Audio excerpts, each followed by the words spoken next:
said, why didn't we get a bigger place? But who knows if this is all going to happen. You know, things are going on that are amazing. But I don't know if you saw, I just came here, we drove through thousands and thousands of people, and I feel badly for those people. Do we have speakers outside? Huh? Does anybody know? Do we have speakers outside? They do? Hello outside. We love you outside. Oh boy, that's a lot of people. I couldn't believe it. But we have that all over. I mean, we get these crowds that are incredible. And there's tremendous love and there's tremendous everything going on. It's incredible because we're going to take our country back. We're going to make our country great again. That's what we're going to do. That's what we're going to do. And it's been amazing what's going on. So we have a big, big, big election. So Tuesday you have to get to the polls. You have to vote. It's so important. You know, they're talking, thank you. And I'll vote for you. Someday I vote for you. But we have to do it. Otherwise, we're just wasting a lot of time. Honestly, we just waste time. You know, Ohio has plenty of problems. Believe me. Believe me. Your real estate taxes are through the roof. And you know what they did is they try not to raise taxes, but they raised everybody's real estate taxes. So the tax increase is absolutely a disaster. And your governor, as you know, voted, when he was a congressman, voted for NAFTA, which is absolutely, you know, Ohio has never, ever come back from that. And yesterday I was in Cleveland, and you had Ford left, and you had Eaton left on the other side. Yeah, sit down, everybody. What the hell? Just sit down.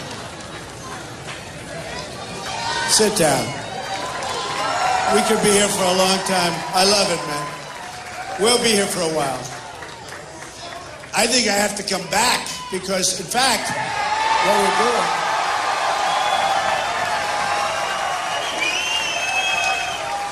Thank you. Now, I have to come back, take care of some of those people, though. I feel badly. When you have that many people being turned away, that's... Well, in one way, it's good, right? Because it means they love you. In another way, it's a little bad. Now, the other candidates do not have this problem. They have empty seats all over the place, okay? They don't have this problem. So Kasich voted, as you know, for NAFTA, and now he wants to vote for Trans-Pacific, which is TPP, which is going to be worse than NAFTA, where all of the things that I've been talking about for years, monetary manipulation, it's what they do with the devaluation makes it impossible for our businesses to compete. All of these countries are going in, and believe me, China's lurking in the background. They're watching. They're not in it, but they're watching, and they're going to go in through the back in a couple of years, and they'll steal it all. So you better be careful, and I hope they don't approve it, but Kasich is in favor of it. No good. Now, today I watched him on television, and I like John. You know, he's a nice guy, but he said, did you see some of Trump's speeches? No, I haven't seen them. Oh, he's the only person in America that hasn't seen them. And so I said, did you see him? No. Well, I don't really watch television. When I watch television, I only watch Golf Channel. I don't watch the news. I don't watch politics. I said, wait a minute. We all like Golf Channel too, but you're running for president. The only thing he watches on television is Golf Channel. So he's not going to do the job, okay? Not going to do the job. We have so many problems with this country. We have so many problems, and we're going to make this country so great, so strong. We're going to build up our military. And we're not going to use our military. We're not going to have to use our military, hopefully. But nobody's going to mess with us. We're going to take care of our vets. The vets are very important. They're our great people. We got to take care of our vets, right? These are great, great people. Thank you, Dara. I love that sign. Look at that beautiful sign. Thank you. Boy, that's incredible. I tell this story, and it's sort of an amazing story, but a very, very good friend of mine is a very successful guy, and he always, he hears about, how many people you're speaking in front of today, Don? I say 21,000 people in Dallas, 35,000 people a couple of weeks ago in Alabama. He said, how do you do that? This is one of the most successful guys. And I said, you know, I don't really know, and I'm not a big note person. I don't read speeches because I don't like to. I do. It's easier to read speeches, but you want to put everyone to sleep, just read speeches, right? Plus, you can't comment on things like Golf Channel, you know, with Kasich, with Golf Channel, because you don't put that in the speech because it's too current. I just heard it a couple of hours ago. But he said, how do you do it? And I really mean this. There's such love in these stadiums and these rooms, and there's such love. They took this room just very quickly because we just wanted to come up here and say hello. You know, I used to work in Cincinnati, and it's true. The Queen City. I love Cincinnati. But I worked here, and I tell the story. I wrote about it in, I think, The Art of the Deal, but I wrote about it, and it was great. Am I right? And it was a great feeling. My father and I, we bought a job called Swifton Village, and it was very sick. It had, I think, 1,164 units, and I spent my entire summers, 2 summers, working. I loved the job. I loved Cincinnati, I must tell you. I really loved it. And we bought it for very little from FHA, Federal Housing, and sold it for a big profit. And we got out and we sold it, and now I know the area hasn't been very good, but at least we were able to predict that. But I tell you, it was a great experience. It's sort of like a baseball player gets the first hit, or a golfer sinks the first 3-foot putt or something, and it gave you confidence because I was very young when I did that job, and it was my baby, and it was just an amazing experience. And I just loved the whole deal. And then I also got very familiar with the people of Kentucky. And, do we have people? Yeah. But I loved them. And by the way, who won Kentucky recently, right? Right? Trump. So, but I used to drive as a young guy. I used to drive.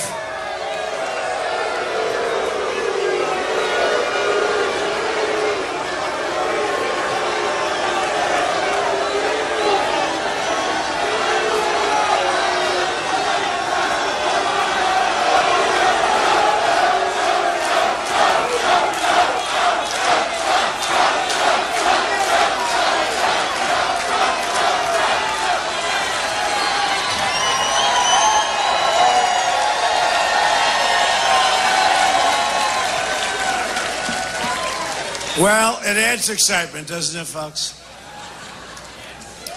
You know, you really ask, what are they doing, right? What are they doing? It's the same thing everywhere. You know, sometimes not so much. We had one yesterday where we had 7 or 8 incidents where they'd stand up and they'd say, oh, something, and everybody shouts them down. And, it's fine. Honestly, in certain ways, it makes it more exciting, okay, to be honest. It does. Makes it more exciting. We might have a couple of more. Anybody else want to stand up right now? So anyway, it's a shame that we wasted 2 tickets, though. 2 tickets where we have all those great people outside. It's a shame. But I used to drive to Kentucky Friday nights. I'd spend time in Kentucky. True. And I just had a great time there. I mean, I loved Kentucky, and it was so amazing. You know, when I went out and when I did this, I was not supposed to win Kentucky, right? And did I win in a landslide? We won in a landslide. So they must have remembered me in Kentucky when I was young, and they said, we're going to give him our vote, but it was amazing. But Ohio is so important. That Tuesday vote is so important because if we can do that, I think we're going to do great in Florida. Polls came out in Florida today, which are fantastic. Now, who knows? But who knows? I mean, I think we're going to do very well. Look, they have an absentee senator. He's absentee, totally. He's got one of the worst voting records in the last 25 years in the Senate. He doesn't vote. You know, they put him in. He's a young guy. They put him in, and he goes out. You know who I'm talking about, right? Who am I talking about? Little Marco. Marco. But he got a little nasty with me for a while, but that's okay. He got nasty. They all get nasty, and then you end up winning, and you just forget about him. We got nasty with him, too. You know, in the last debate, my daughter and my wife, they said, just let them say whatever they want. Let them all say whatever they want. Act presidential. I said, I can't do that. I can't do that. When they come at you, you have to go back. Don't we agree? I mean, what are you going to do, stand there? You can't do it. You have to hit them back. And you hit them hard enough, all of a sudden they collapse. Think of it. Every person, we started off with 17. Now we're down to a few, and I'm certainly a couple are getting out very soon. But including the governor here didn't win one state yet. And he's not allowed. He didn't qualify. I don't know. Is this a big story? It doesn't seem to be a big story. I don't understand it. He didn't qualify in Pennsylvania. He didn't have the signatures. Does anyone know that? It was just announced he didn't qualify in Pennsylvania. So if he doesn't qualify in Pennsylvania, he shouldn't be running on Tuesday, right? I mean, I think. So anyway, hey, look, that's his problem. Hopefully we can just beat him. Who cares if he qualifies in Pennsylvania? But he is somebody, and he's been very nice to me. I've been very nice to him. But he does this nice, this nice routine. Yeah, I want to be the grown-up in the room. I want to be. But he didn't start out that way. Do you remember the first two debates? He came at me. Oh, and I said, wait a minute, what's this? And he came at me viciously. And I'm telling you. And that's why I remember, because, now he's been the last probably 6 or 7 or 8 debates. He's been going, well, I'm the guy that's the grown-up. I want to be really nice. Take a look at the first two debates. Remember when I went after him? I said, you ran Lehman Brothers into the ground and it almost destroyed the world. Don't tell me about that. And all of a sudden he sort of shut up. But he was vicious, which is okay. He's a governor. They're supposed to be a little bit vicious, right? But now he's, playing the good guy. And then I had some commercials done in New Hampshire. So I'm up in New Hampshire, which I won also. I love New Hampshire. I love those people. I love New Hampshire. The problem, New Hampshire has a big problem. And I told him I'm going to take care of this problem. New Hampshire is a tremendous problem with heroin. Can you believe it? New Hampshire is such a beautiful place. It's so pristine. So, the trees and the beautiful little roads and the countryside. And you go into, groups like this, large, 1,500 people, 500 people. Every single time you ask a group, what's your big problem? In New Hampshire, they say heroin and drugs. And you don't see it. It doesn't go. Here too. Here too. Here too. All right, here too. Oh, we're going to build the wall, folks. Don't worry about it. We're going to build the wall.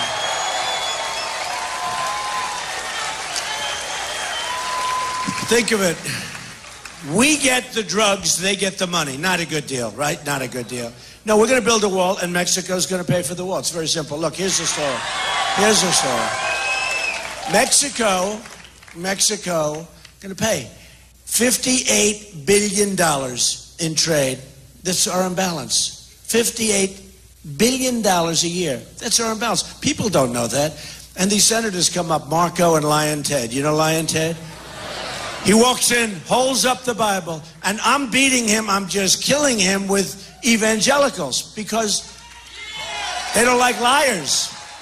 Oh, they don't like liars. He comes in with the Bible, holds it up high, puts it down, and then he lies. I mean, I call him Lion Ted. And you know why he hasn't? He was supposed to win South Carolina because I think it's 68% evangelical. And Trump got the evangelicals. And that was the day after the Pope scolded me. But the Pope was told by Mexico that Trump wants to stop the border, and the Pope didn't like that.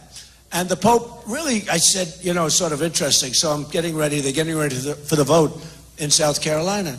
And my people come up, Mr. Trump, we have a problem. This is the day before the vote. And I said, what's the problem? They said, it's the Pope. I said, the Pope?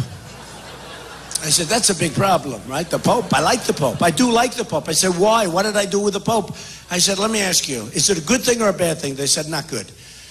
So the Pope hit me because he didn't like the fact that we're going to close up the borders. And people are going to come in, but they're going to come in legally. They got to come in legally. Okay. So, and the drugs that are poisoning our youth, they're not coming in, folks. They're not coming in. So anyway, okay, that's a long story.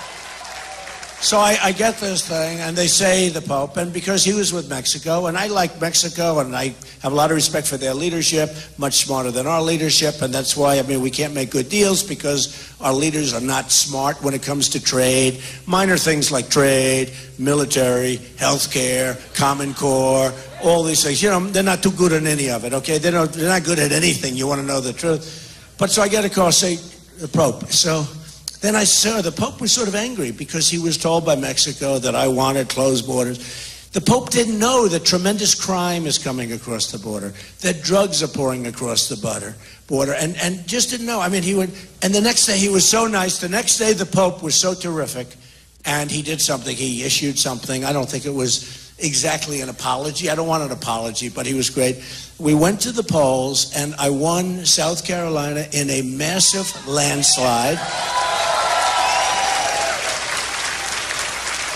And Lyin' Ted got very few votes, and that was supposed to be his deal. But people don't know, they just don't like it when people lie. You remember with Ben Carson, by the way, who endorsed me yesterday, which was great.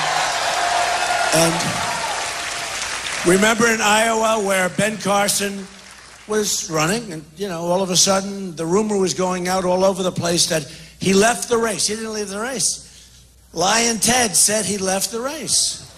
He's not, and so vote for him. And you can't do that. You can't do that.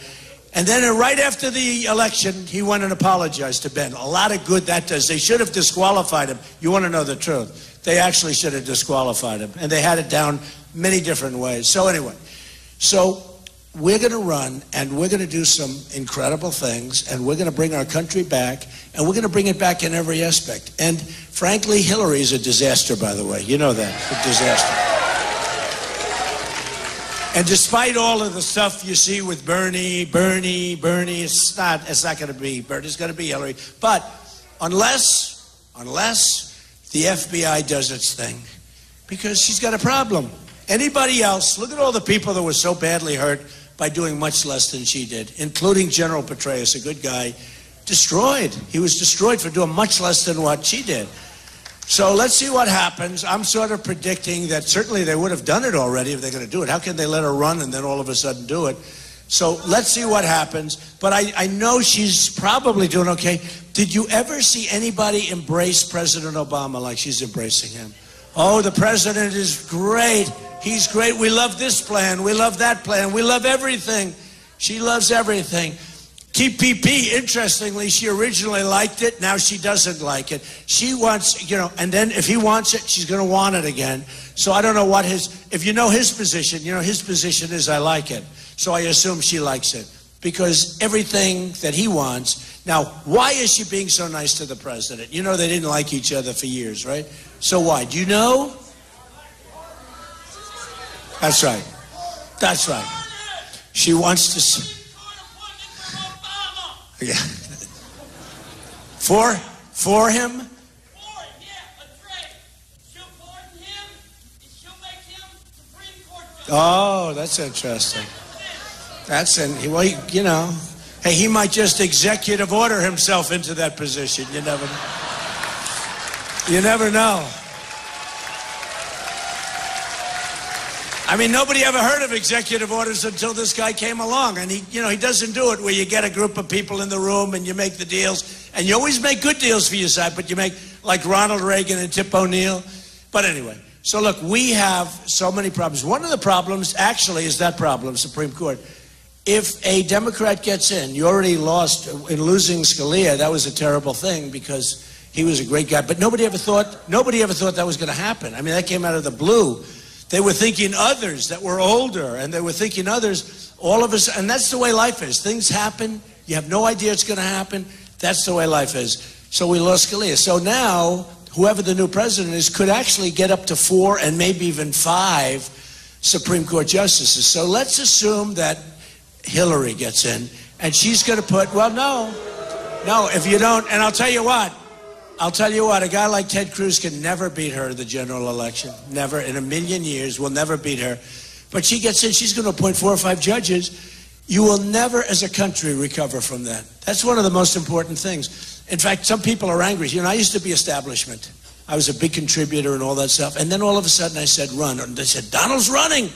He's not going to want our money. And if he doesn't want our money, he's not going to listen to us.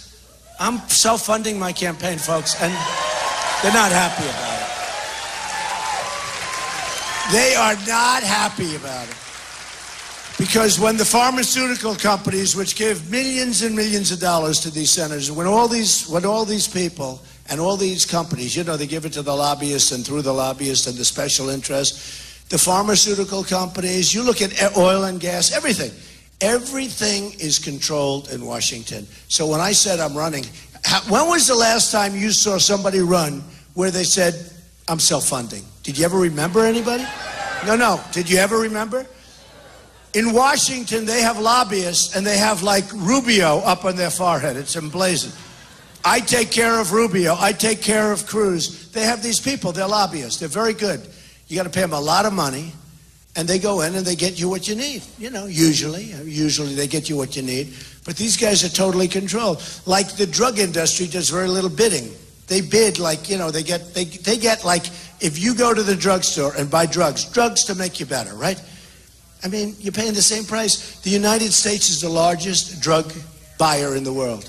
Wouldn't you think we'd be able to buy pretty well? We don't buy. We don't bid. And then you look at it, you know, people like Woody Johnson of Johnson & Johnson was in charge of Jeb Bush's campaign. So what would happen if Jeb got in? Jeb didn't make it. I guess you probably heard that. Jeb didn't.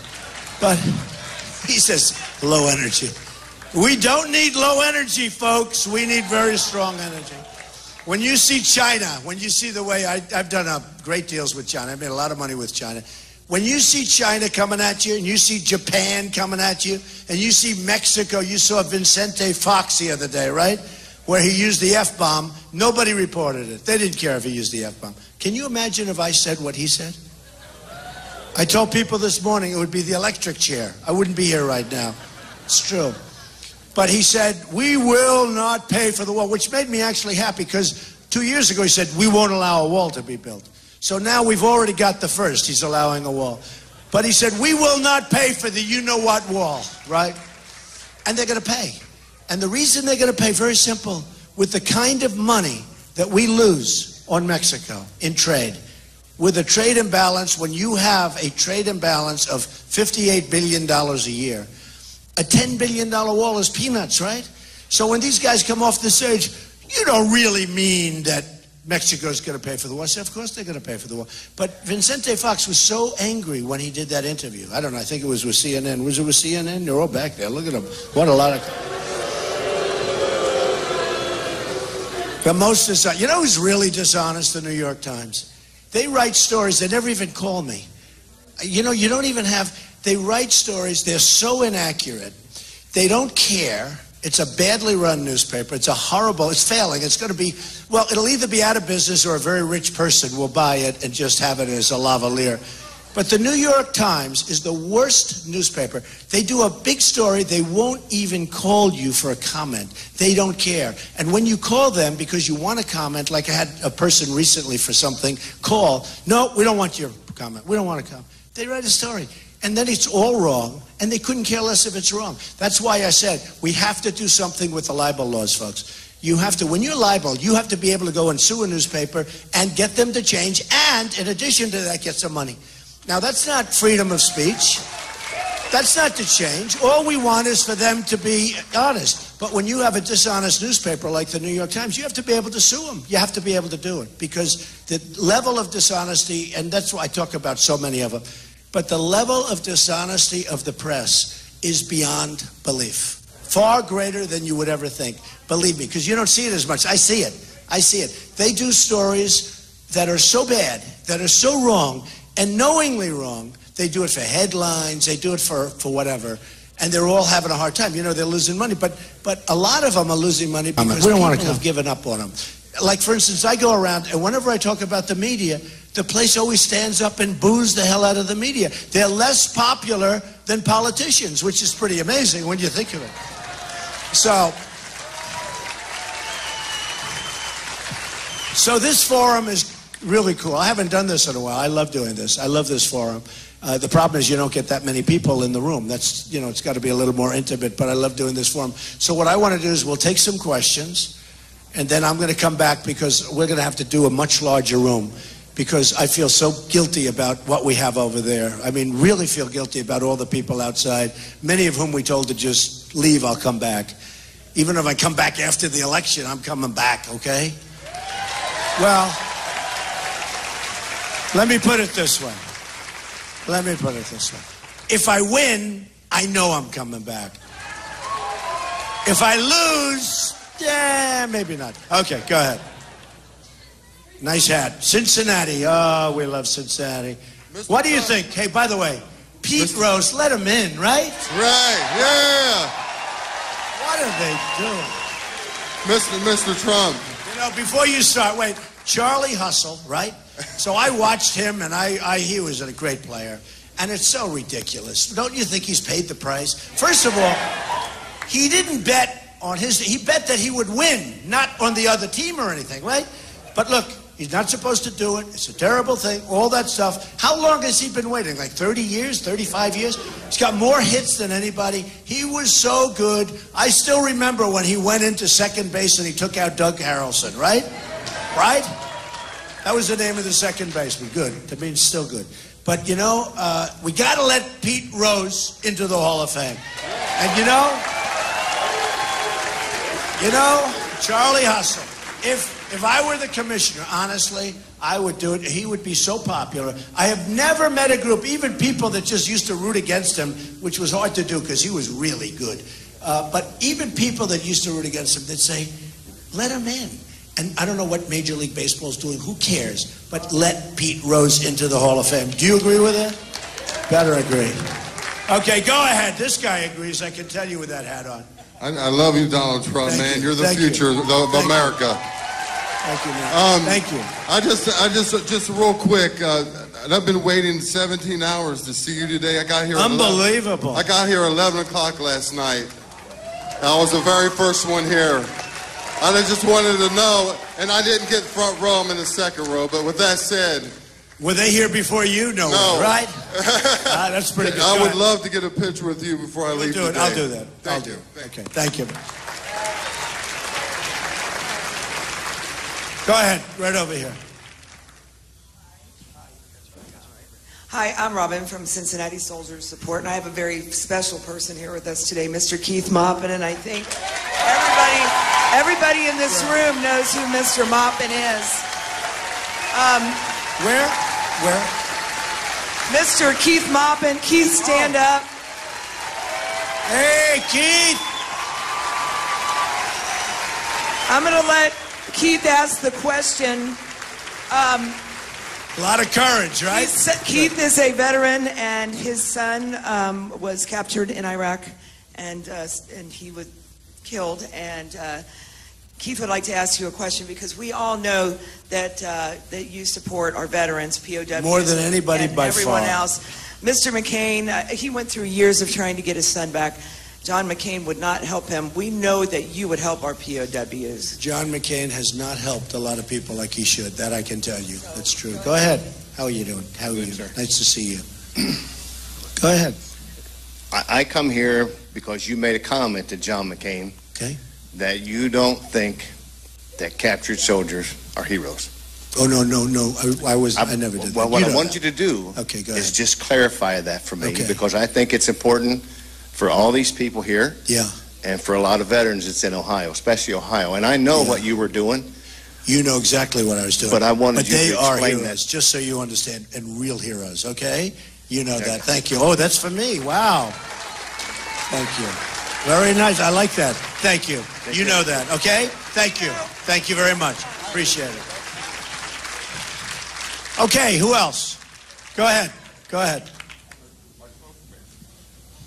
Mr. Trump, I have 4 sons in the Army, and my one son is a nurse psychiatric practitioner dealing with the PTSD. He tells me every day that my son, Lieutenant Kordick, is overwhelmed dealing with this. What are your plans to help him out? And he does want to support you. You're talking at the VA? No, he actually is a lieutenant in the Army. He's a nurse practitioner, psychiatric nurse. Right. So he's the one they see first.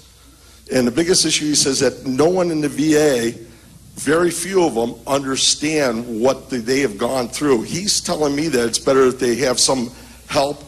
They need more help on the psychiatric side to help him transition these soldiers out. And he has none. He says he's totally overwhelmed. And he says we got to get the soldiers who are unemployed, who don't have jobs. He said, I would love to have them help me to deal with this. And there's nobody else. And one other quick thing. We need a new first lady since Nancy's gone. Okay, well. So, that is such a big problem, and I hear it from so many different people. And also, I mean, the big problem is with the VA. It's horribly run. It's a corrupt enterprise. It's really corrupt. And you look at what's going on in Phoenix with the VA, it's a disaster, a complete disaster. We're going to take care of the problem. They are having a tremendous problem with that. I fully know it. I fully understand it. We're going to do something about it. We have no choice. We have to do something about it. The truth is, we have to treat our veterans much, much better. Our veterans are not being treated well, right? Thank you, man. Thank you. How about over there, the young man in the middle? Go ahead. You get up together? Good. I like that. Hi. You know each other? Yeah, we're Yeah. together. Hi, Okay. this is my friend Lily. We're both from Dayton, Ohio. We were actually at your rally yesterday. Oh, good. Was it good? Was Yeah, it it good? was amazing. Yeah, it was amazing. That was a great rally. But actually, we're both interns for Senator Portman here in Ohio, and we volunteered for your campaign. But we were just wondering, maybe you heard or maybe you didn't. John Husted, just earlier this week, refused to let 17-year-olds who are even going to be 18 by the general election not vote in this primary. And I know that a lot of young voters, a lot of people we talk to support Bernie or Hillary, and he is a Republican. So what do you feel about that? Well, you know, interestingly, we have a lot of young people. They don't talk about it. You saw yesterday and you see all the time, and yourselves. We have so many young people at these rallies, it's incredible. Look even here, look at this. Look at all these. Oh, stand up, all you young people. Now look at. No, we have.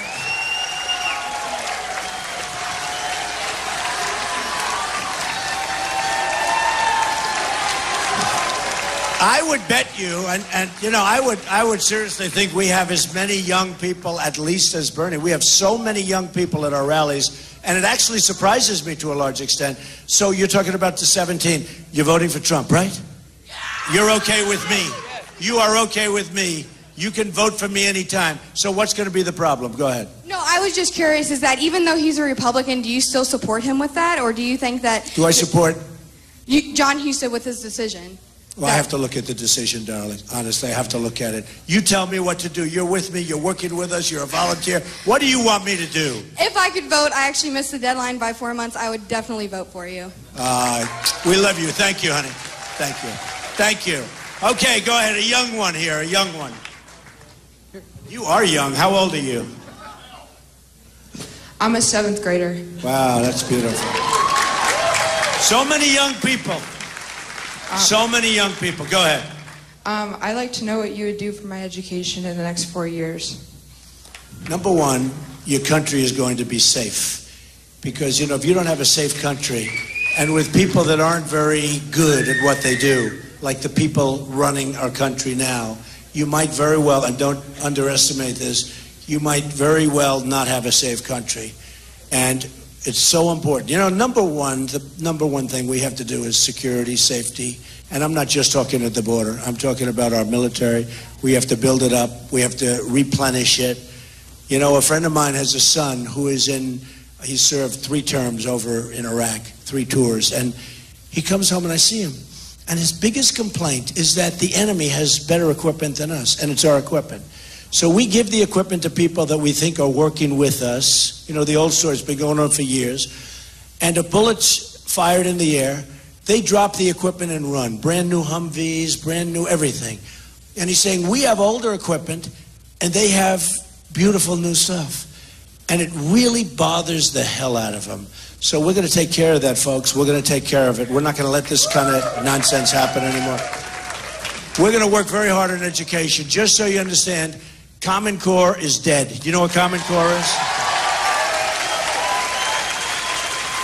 And most important thing we can do in terms of education for you and your age, we're getting education out of Washington, D.C., run by the bureaucrats, and we're going to bring the education to the local area. You around this area? We're going to bring the education where your mother and your father and everybody else's parents and uncles, and they love you. Do you think your parents love you? Huh? They run it with love, okay? In Washington, and look, not everybody's bad, but you basically have bureaucrats that want to make, you know, they get a lot of money, and they don't know what's going on in Cincinnati, and they don't know what's going on in Ohio. So we're getting rid of Common Core, and it's going to be dead, and we're going to have locally based education, and you're going to see a big difference. Big difference. All right? Very important. Good question. It's actually a great question. Okay, how about over here? What about you? Right there, red.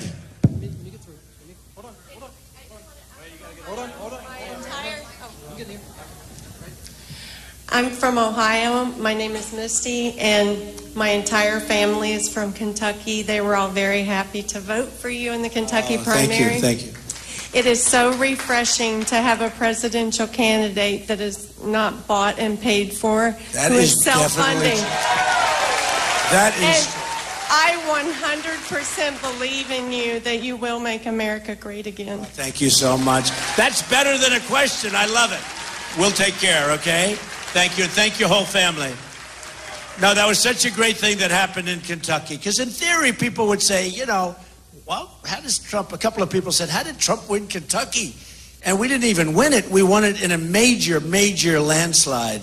And I love Kentucky. I'll never forget it.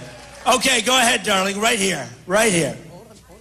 I love this every once in a while, you know. Hi, I am Evelyn Stalevich. Mr. Trump, I don't have a question for you. I'm really glad to hear the other questions. But I just wanted to tell you that I am so happy that you are running for the next president of our country.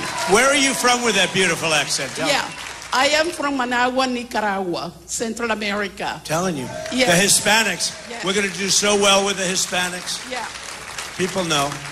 But I wanted to say also, I want to thank you for what you are doing in our country. You are giving our country the opportunity to dream, to hope that there is hope in America, that we have a Christian nation, and that we are a country of laws, and that we are a sovereign nation. And I want to give you thanks. God bless you. Thank you, darling. That was so nice. Wow. Thank you, darling. That was so nice. That was, come here. Get over here. That was so nice. Come here.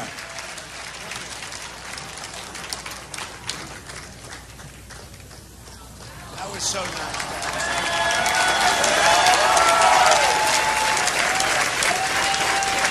Thank you very much. And you are so handsome. I love your blue eyes. Thank you very much. That's so nice. Thank you. Okay, who has a good question? Who has a good one? Let's go. Let's go. We got to go here. Go ahead, the big, strong guy here. Right here. I'm coming. Everybody leave me in. Go ahead. Just got out of football practice. Hi, I'm Zach. I'm from Kentucky. I have one question. What day in office will you put Hillary in prison?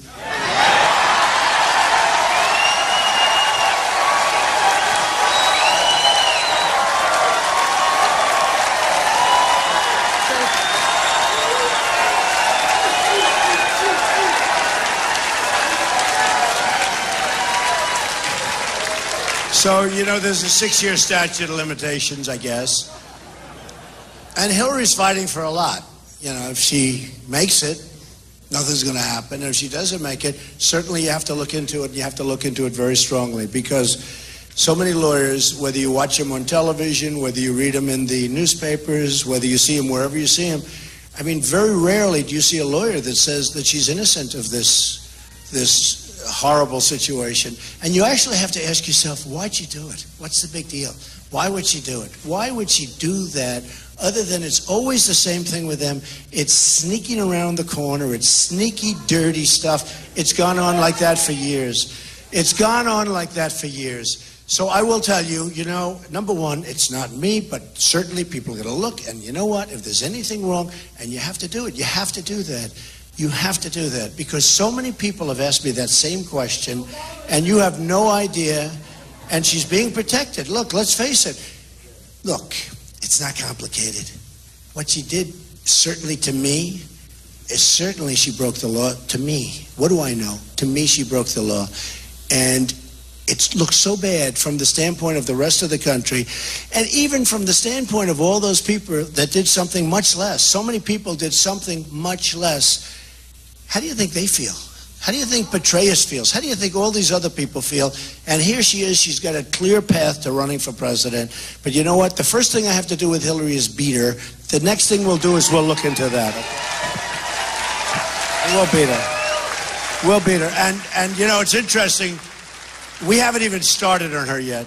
I got to finish off we have to finish off the deck. We have to finish off the deck. And the best thing you could do, honestly, your governor, remember, NAFTA, get rid of this. Look, just don't get rid of him. Let him be governor. One other thing about him. He runs for president. He's lived in New Hampshire forever. He said there he had the record. More than Chris, more than anybody by far. He lived in New Hampshire. He moved out of the state. And he said he was going to win New Hampshire. He did poorly there. He then moved to, south, didn't he? I mean, he didn't. I think he went to South Carolina. And then he moved to Michigan.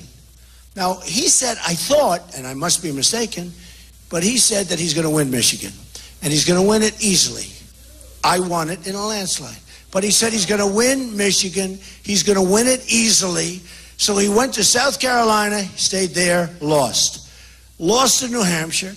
He went to Michigan, and I thought he said, because it's a neighboring state, I thought he said he would win Michigan, and if he didn't win, he'd give up and let him be your governor. But he moved to Michigan, spent all his time in Michigan, and you know, you people have a lot of problems. Your coal industry is dead. Your steel industry is dying. It's dying badly. He's voting for the wrong things, and the TPP in particular. And, you know, he should be home, be governor. But he moved to that. So now he goes to Michigan. And 2 weeks ago, I won Michigan by a lot, by like a landslide, essentially. Yeah, a landslide.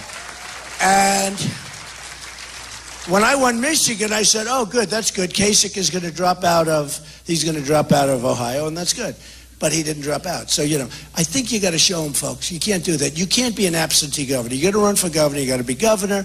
And you know what? If you don't want to do that, you take out. And same thing with Marco Rubio. He runs for the Senate. He never shows up to vote. The guy never shows up to vote. And the people of Florida, you don't think they get it? Take a look at his poll numbers. They really get it. Because what he did to the people of Florida is defraud them.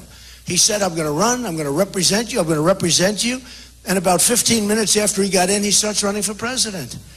And it's wrong. And by the way, other people running for president, they get to vote a lot more than he does. He never votes. I think he's going to set an all-time record. So let's see what happens. But we got to win in Ohio. If we can win Ohio, we're going to run the table, folks. We're going to run the table. Got to win in Ohio.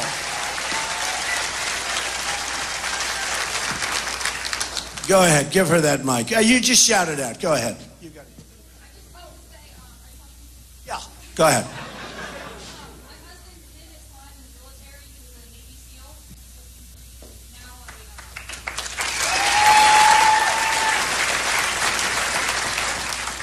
That's great, by the way.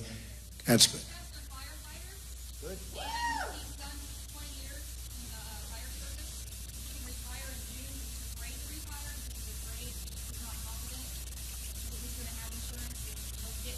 A lot of people are in that same.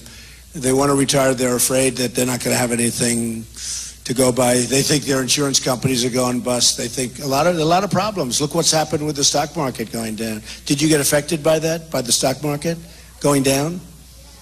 In terms of values, you've been affected. A lot of people have been affected. So go ahead. What's your question?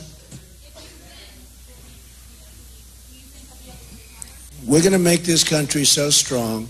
We're not going to stand for losing $500 billion a year with China, for losing $58 billion with Mexico, for losing hundreds with Japan. We're going to make our country strong again. You know, our military, okay, our military, everyone sees our military budget. They don't realize we take care of Germany. Nobody even probably knows that. We take care of Japan. Do you know that if we're attacked, we have a treaty with Japan. If we're attacked, Japan doesn't have to help us. If Japan gets attacked, we're in the Third World War. We have a new war going on, okay? Now, what kind of deals are these? What kind of deals? But we take care of Japan. We take care of South Korea. I love all these countries. I think it's great. Except we owe $19 trillion. Can't do it. We got to be, you know, reasonable. We can't do it. So we're taking care of South Korea. When the maniac next door acts up, We start up those battleships, we start up those aircraft carriers, let's say, and we start up, our planes are flying. We spend millions and millions of dollars. They don't pay us. They pay us very little. In South Korea, and I love South Korea. I have buildings in South Korea. And they're great people. We have a border in South Korea. We have 28,000 soldiers. What they pay us is peanuts. What Japan pays us is peanuts. So we protect the world. Saudi Arabia is the greatest of them all. So we protect Saudi Arabia. Until the oil went down, and now they're making half, which is still a lot. But until the oil went down, Saudi Arabia was making $1 billion a day, right? We protect them. We protect them. And we protect them for peanuts. So all of that stuff is going to change, folks. We're going to end up with a strong country again, a powerful country, and we're going to end up with a respected country again. Because we're not respected. We're not respected.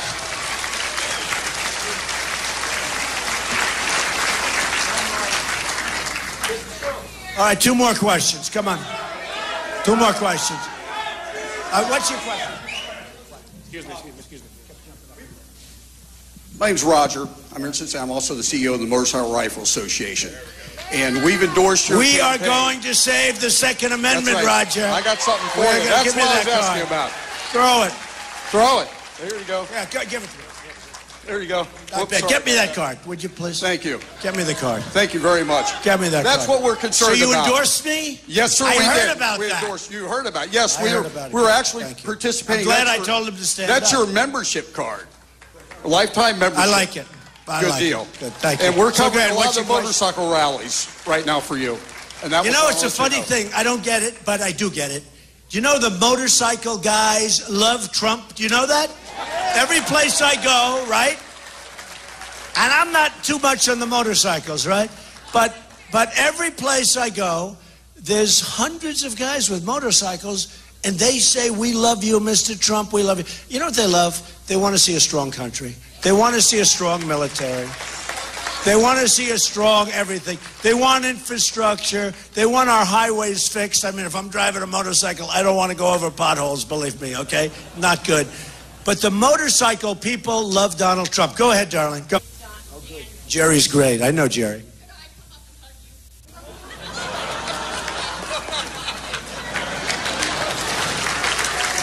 Come on. You know what? Let her come up here. Come on.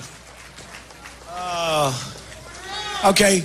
How about one more? Who's got a good one? Wait, I have to get a hug. I have to get a hug.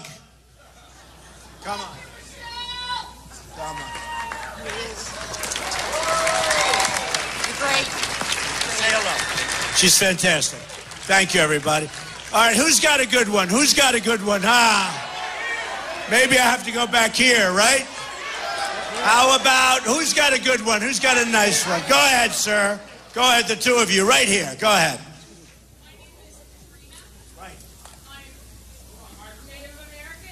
Here you go. My name is Katrina, and I'm Native American. Great. My native name is Woman Who Sees. Ah. Do you know that all of the other ethnic groups that we've supposedly done things to have been apologized to, that at no point the Native Americans have been apologized to? After you take the oath, maybe in the first month or so, you could say, "I'm sorry as I could be that we did what we did to you."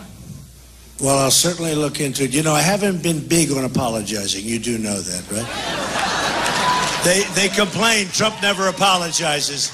I'll look into it. We're going to do one more. I'm going to look into that. Okay, let's go. One more. Come on. We want a good one. Give me a fun one. Give me a fun question, okay? All right, go ahead. It better be good, because I don't want to leave with a bad question. Thanks for Come on. Worst thing you can do, you do well, you do great. Everybody's having a good time. And then we get a bum question. What are you doing? Just stay there. Go ahead. Relax. Go ahead. Okay, Mr. Trump. First of all, I want to thank you and your family, for stepping out in faith to take this country forward. I so far like this question. Okay. The second thing, and I know what impressed me the most about you, is your strategic ability to get things done. if I was to ask you in a unified manner, because you got people on one side of the aisle, the other side of the aisle, which I disagree about the aisle anyway. I think we ought to be working together. But strategically, what could you do, or what do you see yourself doing in your plans to improve and bring leadership and dedication and integrity back to Washington, D.C.? Well, let me just tell you, and it's sort of the kind of question that's very important, not exactly the most exciting question, but you know what it is? You know what it is? Look, you have an ability to lead. You either can lead or you can't lead. And you can learn something about leadership, but basically you're a leader or you're not a leader. I'll get people together. We're going to make great deals. We're going to make conservative deals. We're going to make wonderful deals. We're going to get along with people. We're going to get along with Democrats. We're going to get along with liberals. We're going to make deals. You know, you can't have Obama, just everything he signs an executive order, and then they'll start getting thrown out by the courts at some point, and maybe not, because if the Supreme Court goes the way, I mean, all of these things will be upheld. But look, we need great leadership. We just discussed with this man's this great question. We're going to be leading on education. Get rid of Common Core. We're going to lead on education. We're going to lead on health care. We're going to get rid of Obamacare, repeal and replace. We're going to lead with our military. We're going to lead at the border. We're going to take care of our vets. We're going to do so good. And you know what's so important? We don't win anymore, folks. We don't win anymore. You know, you look at our country. When was the last time you saw victory with our country? We don't have any victory. We have a military, can't beat ISIS, right? Can't beat ISIS.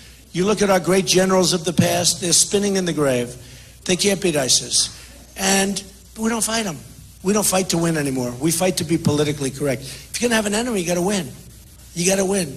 Look at the way I'm doing. I mean, you got to win. You got to take them out. You got to take them out. So look, folks, we're going to start winning again.